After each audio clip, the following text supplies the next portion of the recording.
Yo, what's up? Dr. Swole here, MD, pro physique athlete, back with another episode on Swole Radio.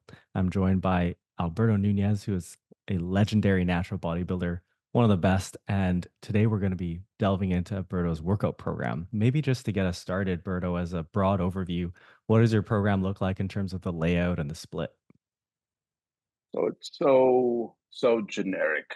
I think that's what it looks like. So actually, um, what I started to do because I had my first child last year in February. So wife had it on our behalf, but that was life changing, and it's very easy to even as much as to just kind of go through the motions with things a little bit. um, Maybe do too much when it's not right as well.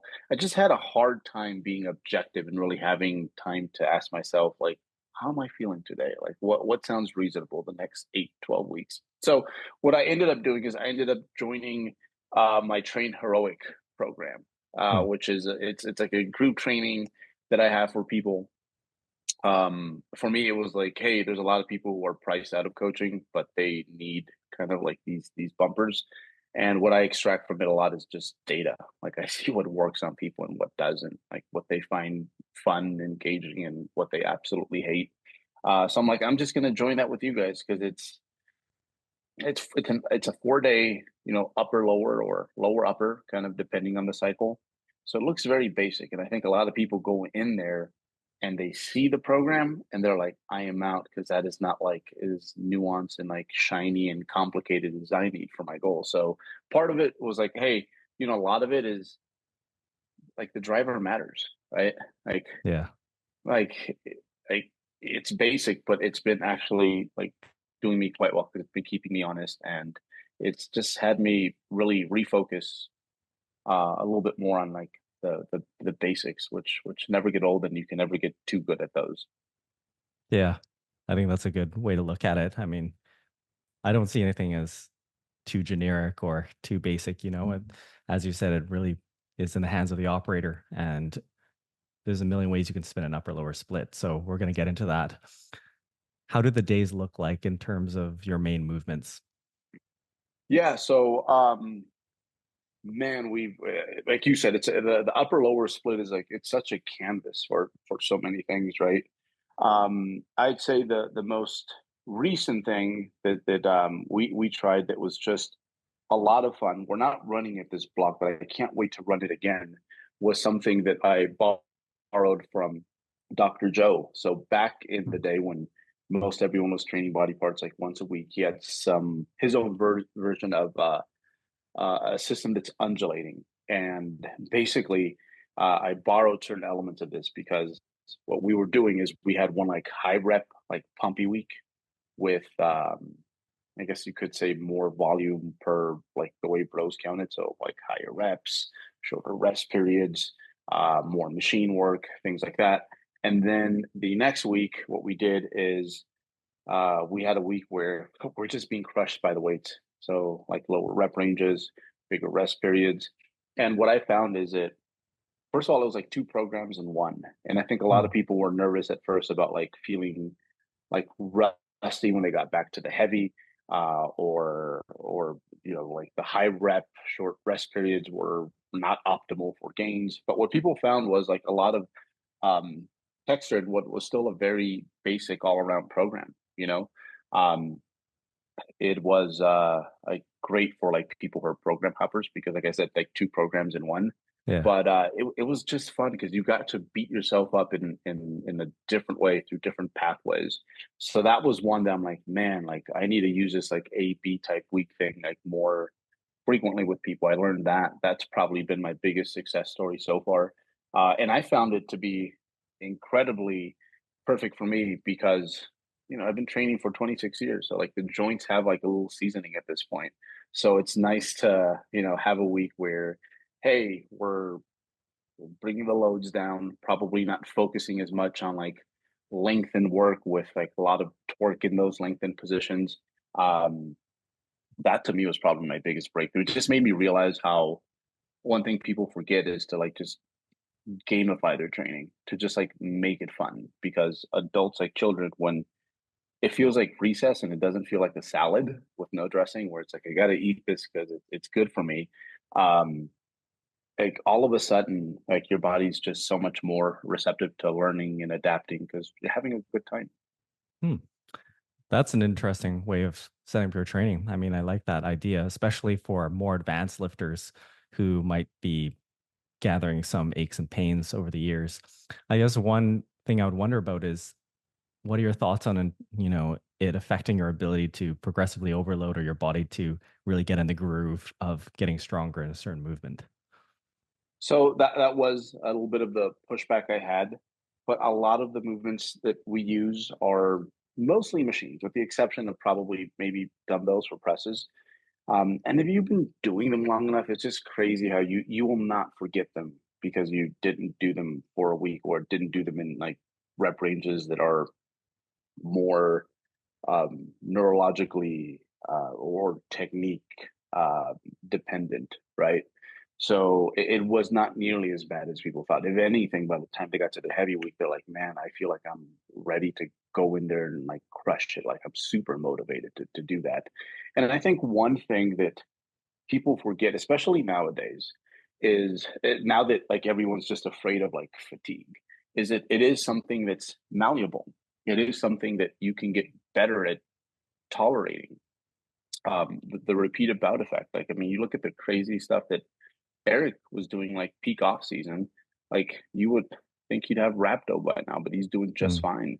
So a lot of you'd be surprised, a lot of earlier lifters benefited, or lifters that have been lifting as long, from this system because it got them to work on their general fitness in a way, mm. because every sport kind of has that, right? And bodybuilding, to the same, just like any other sport, has some prerequisites as well. That's one thing you'll notice about Eric is, yeah, he might be supersetting things and like just moving, and his heart rate might be a little bit higher than you would think is appropriate for weight training, but he's still getting quite a bit out of all his sets, and his like rep drop off isn't nearly as bad as like one would assume. So, um, for some people, just getting into like better bodybuilding shape is probably not a bad thing, especially nowadays. Yeah, I actually think that kind of ties in something about the IFBB pros that they seem to program hop, like they'll change up their Mhm. workouts very often. But my theory is that at a very, very advanced level, you are so well trained at all these different basic movements that when you come back to Mhm. them, your body just is right in the groove right away, just because your technique is so advanced. Yeah, and if you're being honest, like bodybuilding movements, they're just not as complicated as like things you see in powerlifting, things you see in like Olympic weightlifting, and certainly not as complicated as things you see like in other sports, right? Um, so our stuff is relatively easy when it comes to just building up um, just an adequate level of skill. So yeah, I really love the undulating weeks. I don't know if I'll be using that in the foreseeable future because I started prep today, so I don't know Nice. about those like high rep workouts, when you're a little flatter than you would like. But yeah, main thing there was just like, man, just remember to have fun with this. Like if you are having fun with the program, even if it's maybe when it comes to the optimal rating, like an 8 out of 10, 7 out of 10, you're probably going to make better progress than someone who's got all those details like hashed out, but they absolutely like, again, the program is salad without dressing. How do you structure those weeks in relation to each other? Like, is the second week trying to hit movements that the first week isn't hitting? Like, you're trying to create like a even broader program, or is there some similarity between the 2 weeks? I think there's some similarity, but it's more of an individual thing. Like, so if a certain movement, especially in the high rep ranges, just causes all sorts of like DOMs and Hmm. soreness, maybe don't use that. We probably stick to things that are a little bit more shortened biased on those weeks. Hmm. So shortened bias would be, again, like that hammer strength, right? Chest press that every gym has, like virtually all of them. They're easier here and they're harder towards the end. Those are great for high rep work, um, metabolic work, if you will. But quite often, there's a lot of stuff that does translate over, so long as you don't get sore in them And so long as it doesn't like create anxiety and you get bored of it. So because the high rep stuff is hard, man. Heavy rep work, like as much as it's looked at, or more traditional rep ranges, as much as it's looked at as like hardcore and let's get it, and this is the work that makes you grow. The high rep stuff is just different. The high rep stuff, it's like, yeah, you're dealing with getting close to failure, but you're also dealing with localized muscle pain. You're also dealing in some cases with like your respiratory system. So for a lot of those movements, I like to pick things that don't make people feel nervous, right? Like maybe there's a leg press that you could tolerate that in your current gym, but it would absolutely suck to do that with like a free weight squat. Mm. So kind of that line of thinking, it's things that you enjoy doing in those rep ranges. And sometimes, yeah, those movements do seem you will find them on both weeks. So there's no specific rule about whether or not that you can't use them. It's just kind of up to you. Okay. Yeah, I like that. A lot more customizability. Hmm. So what do your main leg movements look like right now? Yeah. So um, we'll start with the back of the leg. Hinging, super important, just because it does so much. RDL is what I prefer because along with that, you do get what the hip extensors, the glutes, the adductors. You're going to get some good erector work, but also I think how much it helps with upper back musculature is kind Mm. of underrated. Like I think everyone who especially enhanced guys are like, man, the deadlift is like the king of back exercises. Like, I don't think what they were observing was a lie. It's just, it's wherever the bar is like mostly um, hanging from, like that back musculature, like that's what tends to grow. Like all my bodybuilding, powerlifting friends that like, they pull from the ground. You can totally see like the ring in their lower back where the bars kind of like crossing up into their torso angle, you could say. So hinging RDLs, and within RDLs, some blocks I'll do them with a little bit more of a bent knee, so there's more glute, and then the next block I'll probably do them a little bit more straight legged, not as much load, so that hamstrings are biased a little bit more. Even though the hinges do a lot for the hamstrings, I still make sure to have um, a seated leg curl just to like make sure I'm sweeping the edges, Mm. and then also a prone or laying leg curl, which has kind of fallen out of fashion the last few years as being inferior to the seated. But there's a lot of benefits there for I think primarily the sartorius, which is especially for a bodybuilder, it's a pretty gnarly looking muscle. So Mhm. um, so that's the back of the leg. Calves, kind of the same deal. I've been doing them the same for years. It's just focusing on that 2, 3 second pause at the bottom to ensure all the elasticity that the Achilles tendon is storing just kind of dissolves, and it's mostly calf bringing it back up, and that's done wonders for me and my extremely high calf attachments. And then front of the leg, uh, love the leg extension. I think people don't realize how much volume you can pack into that thing and not necessarily feel it the way you would feel a squat pattern. Mm. Squat patterns, just a lot of very squatty squats. So basically, squats where I am really trying to drive my legs forward. Usually, if it's a leg press or a hack squat, I try to actually have my feet so low that my heels are actually coming up a little bit, which might seem like a compromised position, but honestly, once you kind of learn to be stable in those positions and you've trained your knees to be okay with it, it's actually quite comfortable and stable. Like, I mean, again, go into other sports, you see what other sports have to do in terms of stability. Like, look at a football player like making a cut and they're like barely on the leg and stuff, and they're doing just fine. So it looks a lot less unstable than it actually is. But that's been the majority of my leg programming. I think a big one that's really changed things for me is actually having squat patterns that are either more hip biased or Mm. more um, knee quad biased. What it does for me is it lets me go closer to failure, and it doesn't feel like the world is ending. because there's less like Yeah. total muscle groups involved. Like a very squatty knees forward sort of like leg press, you can get really close to failure. You don't feel like your eyes are going to come out of your head, and you don't feel like, man, like every single muscle in my body is just like ready to just like explode off the bone. Which I know for me, it's just made it a whole lot easier to generally train a lot closer to failure compared to like an all-purpose general strength training sort of um, stance on a squat pattern. What I've also realized is I've been using a bit wider stances with my squat patterns lately just because of tendonitis in my quad tendons. But I find that when you get close to failure, you're still getting like a smoking workout for your quads at the end of it. Yeah. Oh yeah. Like whoever's the least beat up like has to pick up the slack is usually how it goes. But I like that you mentioned that because that does matter. Like even whether it's like my barbell bench pressing or my squat patterns, like quite often, like my stance would change just a little bit to like whatever feels strongest and freshest on that day. And I think sometimes, again, people try to smash a square peg into a round hole on certain days. So just it's undervalued the being able to make like these dynamic decisions at the ground level while you're training. Super important for athletes to learn that level of autonomy at some point. Yeah. And then moving on, what say for your upper body, what do your pushing type movements look like?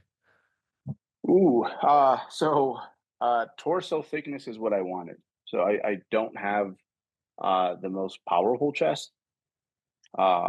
Just it's a function of like those pec tendons I have. Like they look pretty cool when you're peeled, but like they're kind of like a bicep that attaches high when you think about it. Like there could be more muscle belly there. So I think for the first time ever, what I've really been trying to focus on is chest presses where I'm clearly going like beyond the midline of my body, not by a whole lot, something that my body can obviously tolerate. But since I'm kind of put together in a more stubbier way, like I can bring down big dumbbells to the point, especially if I'm very pronated, where it looks like full range of motion because the dumbbell's hitting my body. Mm. But when you look at the angle, it's like that pec's not being stretched as much as it could be. So that's something that I've reworked is just presses where I'm in a little bit more of a neutral position, or maybe a machine where there's nothing in the middle, like hitting against my torso to see if there is, I don't know, hopefully it's kind of like, when you go from squatting above parallel to like, and you realize you're that guy that's been squatting above parallel for years and you Yeah. finally start sinking your squats and you see some novel progress there. Hopefully something like that takes place with my chest and we'll see, man, because I'm so well trained that it's not till I diet for a few months that I can confirm that. And then um, on the backside, I think back thickness was like I have decent lats, but I wanted more back thickness, and I kind of came from a generation where there was a lot of like lifting dogmas, like one that maybe you never heard this one before, but it was quite common back in the day was like your shoulders should stay away from your ears, whether you're pressing or pulling. And I'm starting to do a lot more trappy rows. So rows where not just bringing my scapula back, but like back and up. And hopefully that does something for the shelf up there. So which kind of just goes to show you nothing fancy. I'm just trying to get better at the fundamentals, basically, and seeing what little things I can do to make them better.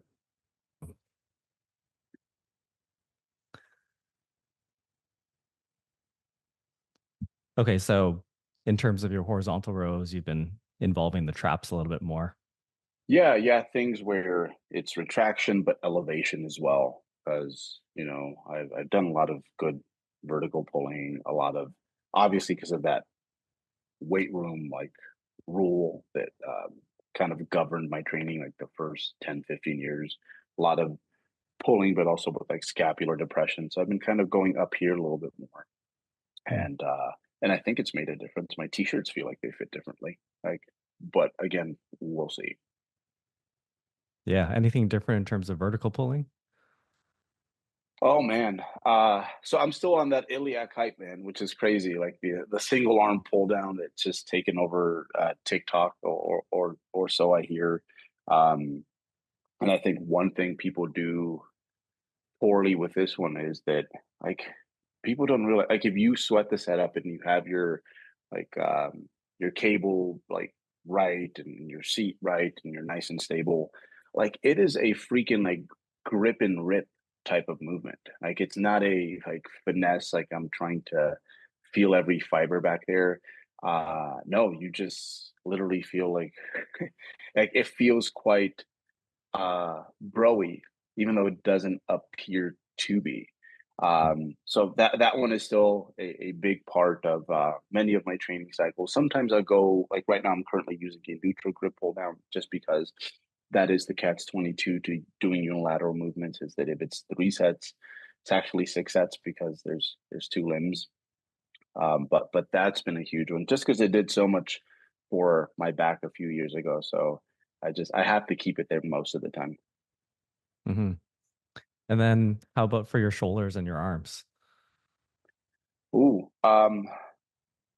so for years, I just kind of did the typical stuff like the dumbbells, and I never really liked cables until I, figured out how to set them up so that um, I can lengthen the delt a little bit more and also provide a lot of tension in that most lengthened position. So a lot of wrist height stuff, whether it's coming across the body Mm. or coming behind the back, and that one's been those have been so good. Like I think at the end, my delts are probably going to be the area that have grown the most, just because, along with like the back, I've been doing things closer to right, maybe the last 4 years.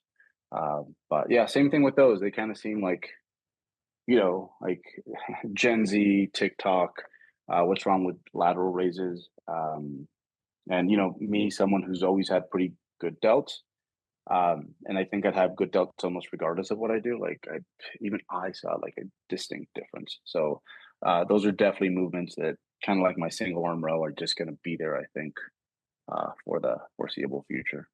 Yeah, I've been experimenting with the lengthened position as well for lateral raises, but the lean in ones where you like lean against the wall and Oh yes, yes, with a yes. dumbbell or a cable to really access to bias that end range. You definitely feel a difference. You do, and I think one thing that's underrated, it just makes you like orthopedically hardy in those most more lengthened positions, which like as you get older, that is what you kind of tend to lose. I think people under 30 listening to this, they'd be like, I don't know, not me. It's like, no, you're not the exception, dude. So that's probably been the best part, is that I just feel good orthopedically Mm. when I've been having more as kind of a nice little bonus, because that is what bodybuilding is at the end. Bodybuilding is kind of like the last stages of physical therapy when you think about it. Like there's a lot of things that look Yeah. very alike, um, and it's like it's stretching but with load. So like it should make you more mobile, and it should make you feel more nimble over time. And I can honestly say that compared to my late 20s, like I feel so much better head to toe Mm. these days, which is weird because I turned 42 a few months ago. Not a whole lot of people in their 40s can say that, I think. Yeah, that's awesome to hear. I think a lot of people think that you like fall off a cliff after 30 or something, but they have no idea like what your body is capable of. And I think natural bodybuilders are a great example of that. Yeah, it's getting old sucks. I'm not gonna lie, uh, but you can age gracefully and technically like be better at bodybuilding like in your 40s compared to your 30s and 20s, which is not a whole lot of sports that work that way. Yeah. So moving on, what do your training volumes look like in terms of number of sets per week? Man, see, this can be kind of hard because I do split hairs when it comes to um, the segments of the body. Like like chest is not chest. Chest is like, okay, your clavicular fibers, right? And then you have your sternal, and then the ones at the bottom. Because like when I do shoot, like in overhead press, like I know there's going to be clavicular fibers there. So it's like, do you even like count that? Or for example, a pull down, like a pull down has way more pec involved than people think. Like people don't even think that, but the pec is like a fan shaped muscle that's up here. So if you're doing like a pro native grip pull down, it's like, guess what? Like who's also in a fantastic position to help out. Um, so, but if we were to just look at work that's biased as much as possible towards that region, I probably do anywhere between um, 5 to 10 sets of direct work per body part. Um, and a lot of it just comes down to like what I need more of, or for example, what have I not been training directly as long? I started doing some direct director work this off season, and since most of my erector work in the past has been from say hinging patterns or maybe when I was free weight squatting, but your spine's not really moving in a dynamic way. So now that I'm doing things like back extensions on a glute ham developer or Jefferson curls, I'm really only doing like 2 sets a week because I don't need a whole lot because I just started training that. So, but generally between we'll say 5 and 10 sets of direct work, but we're not accounting for non-direct work. If we were to account for that, it's probably going to be over 10 sets across all body parts, but probably not exceeding 50. Hmm. Okay. So relatively low volumes. How does that compare to the volumes that you were using the last few years? You know, the it's that 80-20 rule, right? Where just finds its way into everything, right?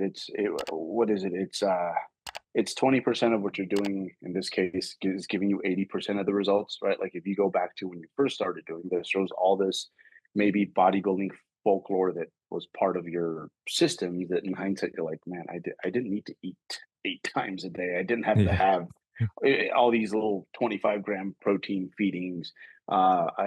You just learn to waste less motion. So I started my contest prep today and I posted about it. And genuinely, my strategy right now is just I'm gonna eat a little bit less than I was eating last week, and I'm going to start my day with a 20-minute walk, and we'll go from there. Nothing else changes. Like I have dinner with my family, so you kind of learn to do that with everything. It's like to get more out of less. Like eventually, or every once in a while, it's a good idea to sit down and really think about what is moving the needle within your program. And that's kind of how I got here because I think in the past I have had phases, actually complete years where I've been doing more than 20 sets per Mm. body part. Um, so am I maximizing progress? I don't know. Maybe in the short term, I'm leaving a little bit on the table. But the way I see it is you can actually pull a lot from, say, a caloric deficit. Like when you compare that to of volume and the rate at which you'll grow. It's like we all know that if you're on 1,000 calorie deficit compared to 500 calorie deficit, you're going to burn more body fat. But we all kind of know that there's some small print attached to that, right? There's things that it's not that clear, right? It's not that simple, anyways. Like you're more likely to not adhere to your diet. Your Mm. training might suck. You might not be able to do this as long as you need to get to your body fat goal. So the same thing with the system I'm using now. The way I'm looking at it is, I just want to have as many progressive years as possible. And since I know that, yeah, muscle can adapt quite rapidly, but connective tissue, not nearly at the same rate, it's like, you know what? I'll take my 80, 90%, my kind of safe investment portfolio. And yeah, I won't get caught speeding basically. Cause I mean, that's the bottleneck for most people who are really serious about their training. At some point, they get hurt and you lose time to that or in aging athletes, like you can legitimately see with aging bodybuilders, like what areas they're having orthopedic issues with. Like, he's been talking about his knees. His knees have been kind of off the last few years, and you kind of see their quads kind of shrink over time. So I just want to keep everything healthy so that, my 40s are very productive and I put myself in the position where like, hey, maybe my 50s can be just as productive, because that is something you see in every sport, is like the the time in your career where you can be productive, like whether it's baseball, basketball, football, even sprinting. Like we had an American sprinter a few years ago, Justin Gatlin, who was this close to making it to the Olympics at 38, 39. So that window is kind of starting to be stretched out a little bit. And when you look at bodybuilding, a sport that's already like very old people friendly, I'm like, shoot, like who knows? I might be like more jacked at 60 than I am now. So that's why I'm kind of playing it like cool, calm, and I'm just going to keep it here and let things kind of come to me and let time do its thing a little bit more. Yeah, just leaning back and playing the chess game to some Yeah, extent. yeah. I remember you mentioned training 3 days a week for a while. Tell us about that. Ooh, man, that was yeah, that was so good. I think my favorite part was that there was very few days where you didn't look forward to training. I don't Mm. think there was one in I think it was like 6 months that I ran it. And and that's such an important metric for people like you and I who absolutely love our training. Like that's a good way to decipher whether or not you're doing maybe too much. Is like how motivated and ready to do something are you when you get in there. My only complaint was that I had one leg day a week, so it was two upper body days and then a leg day. Mm. I'd probably scatter a little bit of that isolation work from that leg day into the other days, because like a leg day where you're doing a lot for the front of the leg and then the back of the leg. Like, yeah, they were, I think, fun when I was younger because you felt that you had to like offer these these like sacrifices to like the gains gods, right? Like Yeah. that's how you got in. Um, but now it's like, no, I'm cool. It's like I want to be comfortable and not sore most of the week. So that's probably the only thing I'd change. I think it was also or something I might bring up during this contest prep towards the end, where I just need to create more space to maybe get leaner than ever before. Because I mean, getting or staying, say, on your diet when you're having a really rough day at work, like that's hard, right? And we know this intuitively. Or if you had some sort of argument with someone close to you, it's like, man, it just makes dieting harder. And I think sometimes with training, we forget that, like, guess what? Like, it is a stress.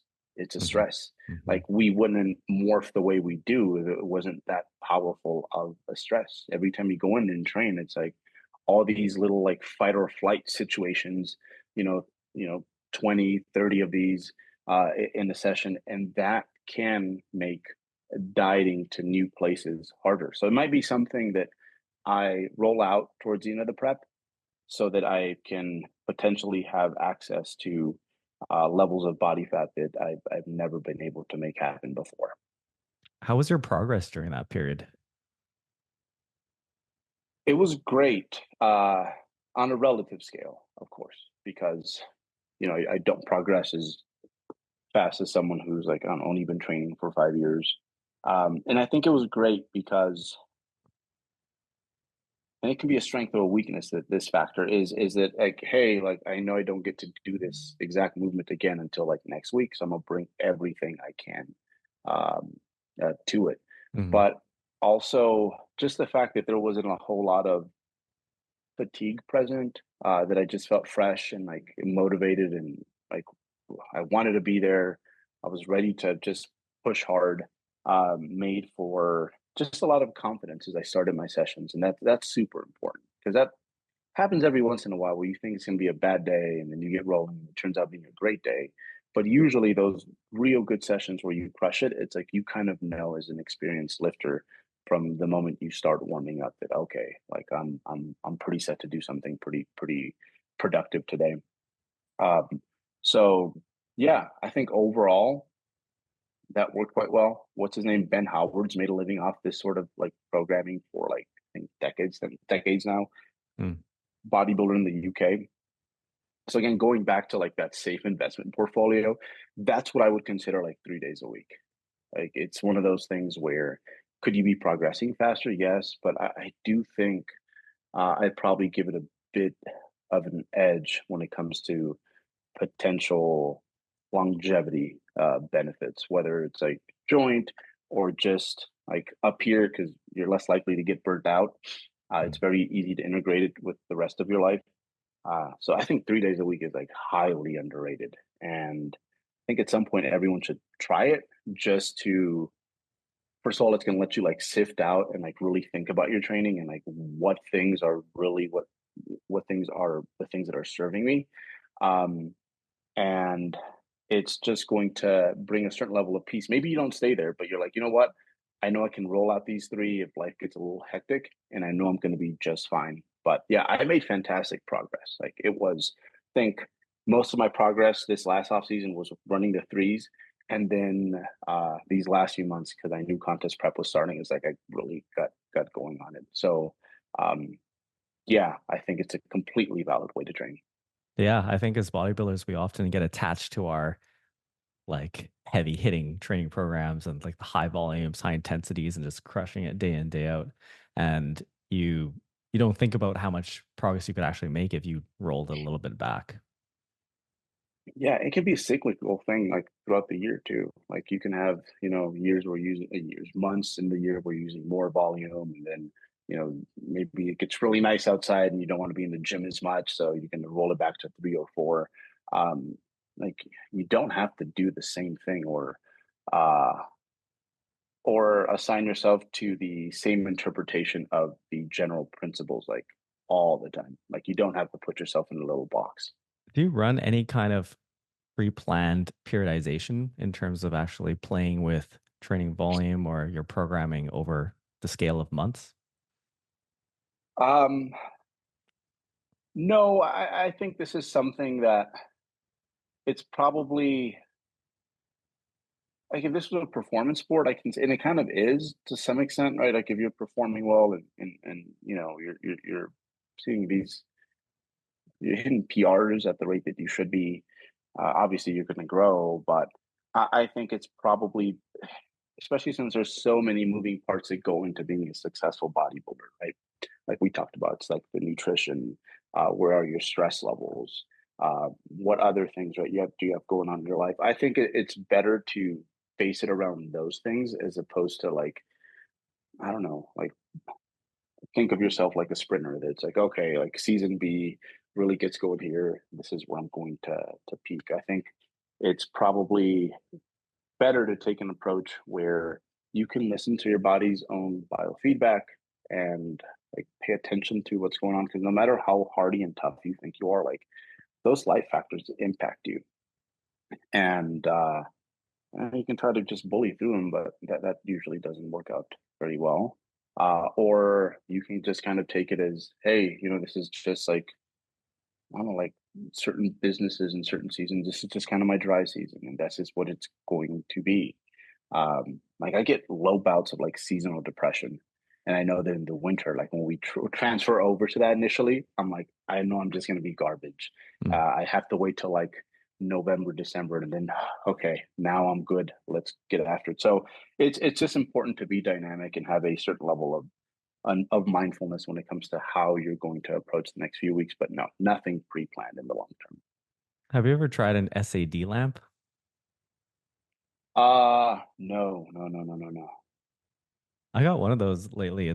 I mean, the idea is that you get a light, it has to have a certain amount of brightness, like in terms of lux, to basically simulate sunlight. And you kind of turn it on for a certain amount of time every day. They used to actually have one at our medical school library. I would just like turn it on when I was studying throughout the winter and stuff. But sometimes I'll use it. I'd have one on my nightstand and just turn it on in the morning when I like first wake up to try and jolt me awake. And that seemed to work for you? It helped a little bit. I actually Yeah. liked it. Yeah, I think it's a great idea. I think just something to have around. It's a pretty easy intervention to just try. Yeah, no, it's just it's tough, man. Like that's you're in LA right now, and that's one of the perks about being out there. It's always sunny, man. Yeah, no problems with that right now. But yeah, no, that one it took me a while to catch on to that trend, because you just you're not as mindful when you're younger, and now it's like, okay, I pay a little bit more attention to those things. But yeah, yeah. Again, autonomy is probably the best. Like, and as a coach, that's probably the one thing I try to teach my athletes from the get go. On some level, it's like at the end, like you have the last say. Like, this is the play we wanted to run, but if you get out there in the field and things look totally screwed, don't run that play. Like take a risk. Like, don't be afraid to like mess up, because that's how you learn, anyways. Yeah. And getting a little bit more into the details with your training, any new intensity techniques that you've been running, or what have you been using? Um, Man, I love the idea of heavy singles. This is kind of like just the power lifter in me. Heavy singles, but a weight that you could have done for 3 reps. Hmm. So like an RPE 8, the ultimate pre-workout. You can't do this for too long, but there will be stretches in programming where before I get to my press work for the day, I'll just hit that heavy single. And even if that feels a little wonky, it's crazy how the work in the more traditional rep ranges after, like somewhere usually in the 5 to 10 reps, just feels so much smoother. So that's a big one. The what are they called? Pap sets. But I took them from powerlifting because that's what is honestly uh, really changes that sport a lot over the last few years. Is they keep these kind of loose, relaxed singles uh, through some good stretches of the year. And I think sometimes as bodybuilders, we forget that, hey, like being stronger is not necessarily a bad thing. So one thing you will see when you roll this out is that maybe you were starting your singles with like 100-pound dumbbells, and by the end you're using 110s, Mm. and this is going to benefit like all the like rep ranges Hmm. that are higher than that. And it's again because you could hit it for 3 reps, right? So it's not like it's something that you're afraid that it's going to crush you. You can clearly get a rep, like even on a bad day. Um, so it's not dangerous, uh, but I do think it's underutilized. Just like going on some phases where you do work on your like top end strength a little bit. Hmm. Which movements would you use those for? I think it makes sense on anything that is not a cable pulling movement or an isolation movement. Hmm. Cable pulling movement, just because like, could you imagine trying to do that with a pull down, like Yeah, just getting exactly. yourself in position? Um, but I'll do that on all my presses for sure. Even my like leg presses. Hmm. Um, Hinges, I'd probably say that for people who have like really good technique, but there's nothing wrong with that because again, this is something that you could have taken for a triple or maybe even 4 reps. But yeah, just about anything that's non ISO or some sort of like pulling movement. But especially on presses is where it really seems to shine. Hmm. And then in terms of other intensity techniques, are there any beyond failure techniques that you use? I do like the lengthened partials for things that have that strength curve that doesn't make sense based on like what we know currently. Hmm. You know, that the juiciest part of a rep is going to be the most lengthened, which again just kind of makes sense. Like the way I explain this to people is that it just like if you were a muscle, right? Like in like what is the most alarming part of a rep, right? It's when the origin and the Yeah. insertion are like the furthest away from each other because like what's next? It's like snap city. So it makes sense that that is where the most signaling is taking place, right?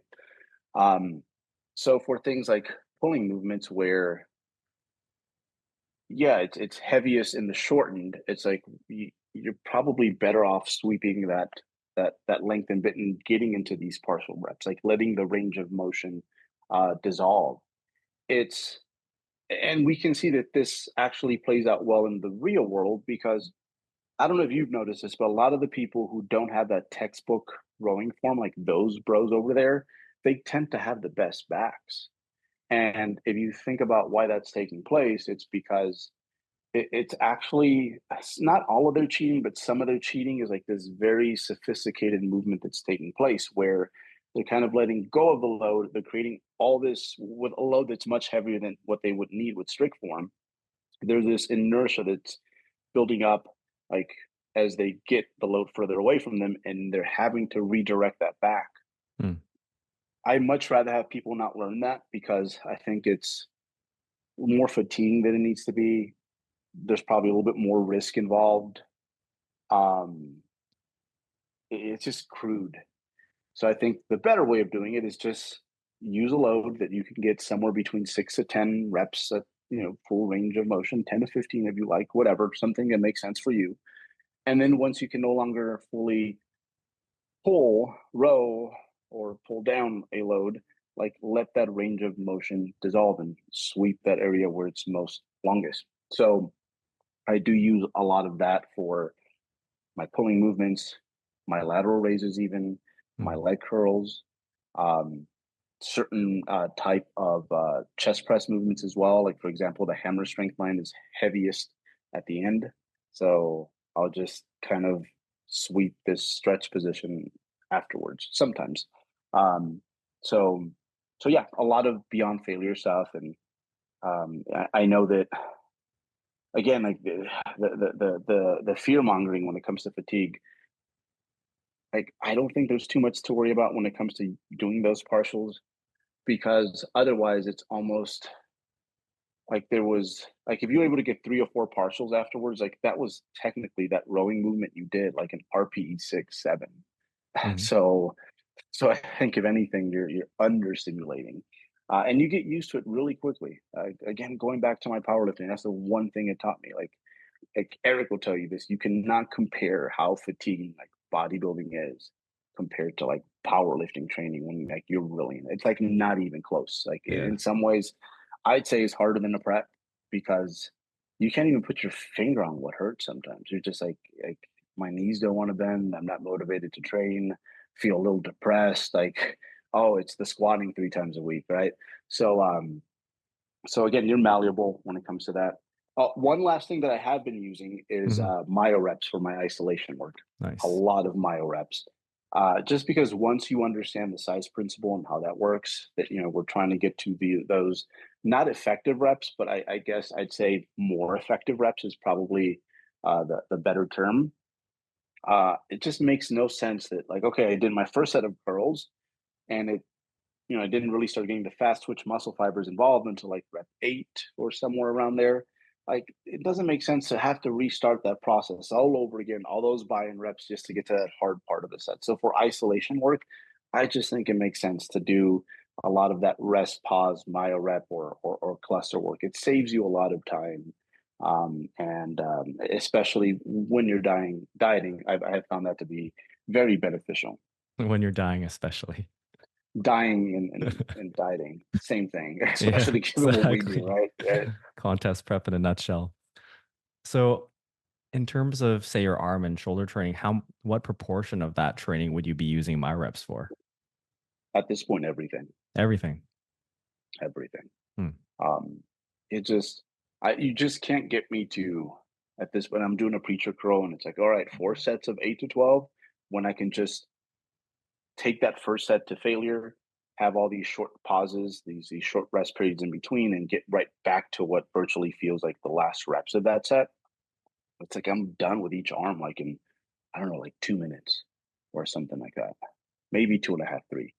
But just so much more, makes so much more sense from a time saving standpoint. Mhm. Um, and I just feel like just such a ripoff, right? You have all these reps that you have to do just to get to the good part. Why restart that process by taking like a more traditional rest period? And not only that, like those movements, eventually you've been doing this long enough, they're just not as engaging as those multiple joint movements. So it's a good way to not become too bored. Yeah. And then just circling back, we didn't touch on this, but you mentioned a couple of new things that you've been liking. Anything else that you've been liking that's new in your programming in terms of movements or technique tweaks? No, I think a big part of it has just been just trying to get better at the things that I'm already kind of doing. Hmm. Um, I can't think of anything outside of maybe the the heavy singles that, I mean, that's kind of like fancy and not common. But just about everything else I do is fairly common. Um, Maybe I use, oh, here's one. I use visualization techniques, I think, a little bit more than most people. Hmm. Um, it's just free practice at a lift. It's like free rehearsal. So if I have a big RDL day, for example, it's like I'll imagine myself performing that, and I try to, and you can just get better at it. Like eventually you can feel like the temperature of the bar in your hands and how the chalk feels and all that. Um, but so it's not in third person, it's like inside your own body. And you can't just make it easy. Like, oh, I just blew through like a 5 rep PR, like nothing. Like it needs to be hard, it needs to be challenging, but like you got to see yourself like overcoming as you're doing it. Um, and this is something that I kind of naturally would gravitate towards, like on my own. Like I remember being in math class like in high school, and I'm like thinking about my workout like later that day, and I'm like, I should be paying attention, but I'm here thinking about my workout. Hmm. So at first I was like, man, we got to knock that out, but knock that off. But now it's something that I do use regularly, like the day before, especially when I'm getting to those points in a training block where, okay, like every day might be a PR. And then in terms of nutrition, how's your nutrition looking in terms of what your weight's been doing? Um, Man, this is the whole like whether to bulk or not. I don't know if you've been tuning into that. Like it's been like people are trying to like throw like bulking phases out like that's done. That's how they used to do it. Um, there's no validity in bulking phases. Um, so for me personally, I do think it's probably in my best interest to just find a body weight that I feel good and healthy at, and then just try to make that look better like over time. Hmm. So recomping, right? Hmm. Um, the issue with recomping is that it's always going to be a body weight that you don't necessarily love, Hmm. right? So most people, you know how it goes. They get their first pair of abs and they're like set of abs and they're like, why bulk? I'm and ruin this. I'm just gonna recomp. And it's like that might be like a little lower than your set point would allow. Uh, so to recomp, and that's basically what I've been doing.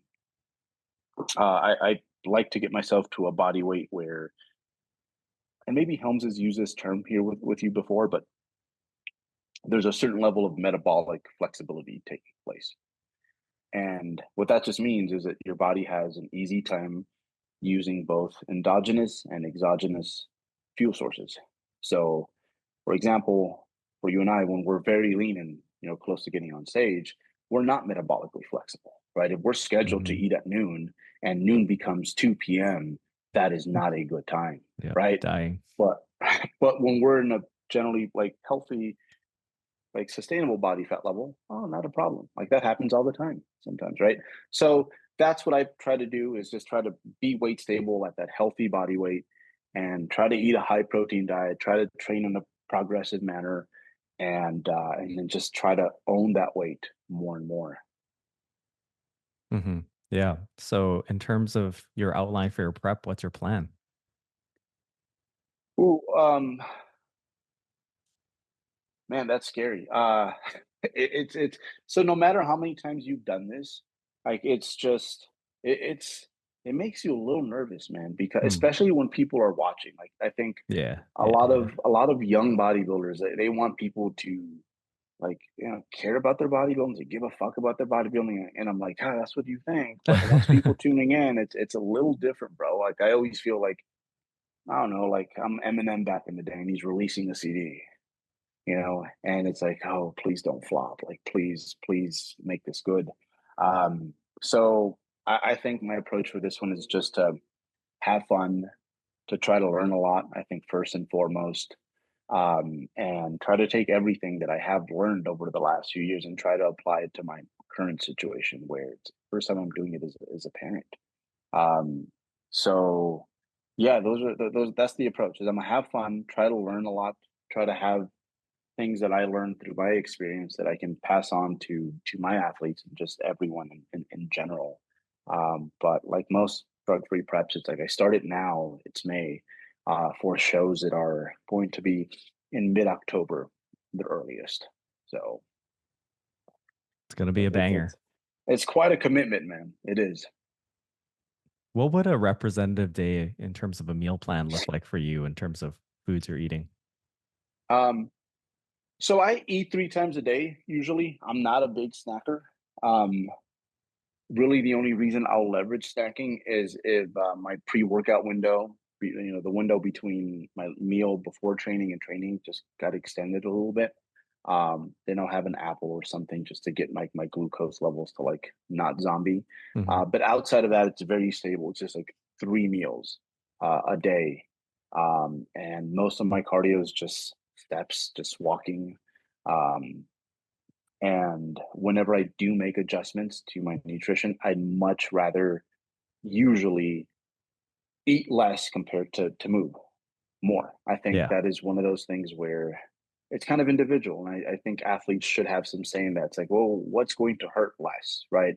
Obviously, there's some times where it's like, no, bro. It's like, we're not going to put you on 18,000 steps. That's not going to happen. Let's take away some food. But yeah, generally, I just like to remove food items, and it's usually breakfast. I think this is where the path of least resistance is important. And for me, I just kind of go with the parts of the day where I'm the least hungry. And that's going to be breakfast first. And then if I get to the point, which it does happen sometimes, where there's nothing but protein left for breakfast, then I'll start picking away at my dinner next. And then like lunch kind of stays pretty stable throughout like most of the contest prep. But I like to do it that way instead of, some people shave off like every meal. And I'm like, why not just do it from one place so that the rest of your day is just kind of untouched? I think mentally that's a little bit easier. Cool. Yeah. Well, guys, I agree with what you're saying about cutting the food rather than relying on cardio to create your deficit. I found that, I mean, for me in prep, a lot of it is just me being so busy. I just don't have time to do hours of cardio. And I just find it's a lot more controllable. And it also, at some point, becomes fatiguing to do a lot of cardio. And that can become a problem later in prep, especially where in prep, I kind of see fatigue as this snowballing monster that kind of gets out of control after a while. And cardio kind of hits you from both ends because number one, it's taking up time. So that's adding stress to your day. And then it's also taking away from your recovery resources, which could be used towards muscle synthesis. Yeah, it seems strange, right? But like, absolutely. Like on days where last prep, I did do some cardio where I had to combine cardio and lifting.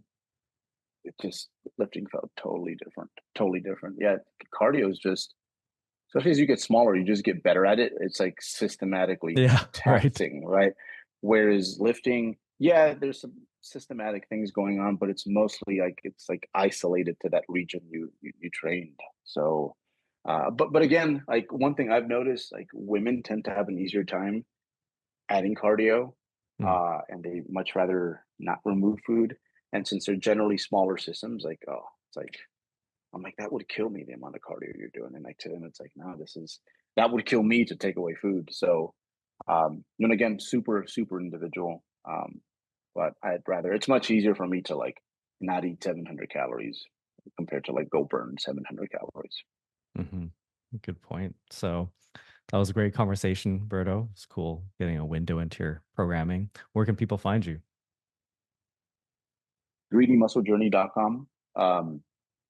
We also have the 3D Muscle Journey Vault. It's like our online course section.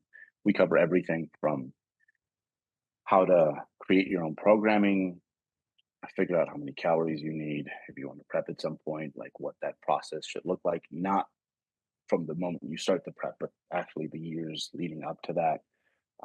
So between those two websites and my Instagram's where I'm most active, especially on a contest prep year, you know how that goes. So yeah, no, just I look forward to, because you never know, Bill, this might be my last prep. You never know. That's the scary part. You never know when it's going to be your last prep, right? So I'm just going to enjoy this and try to share it with y'all as much as I can. Yeah, better pay attention, guys. This is epic stuff. So yeah, anyways, I highly endorse the courses. 3DMG is an awesome resource. These are the guys I learned from. So I'll link that in the description below. And thanks for being on the show, Berto. No, anytime. Appreciate you, man.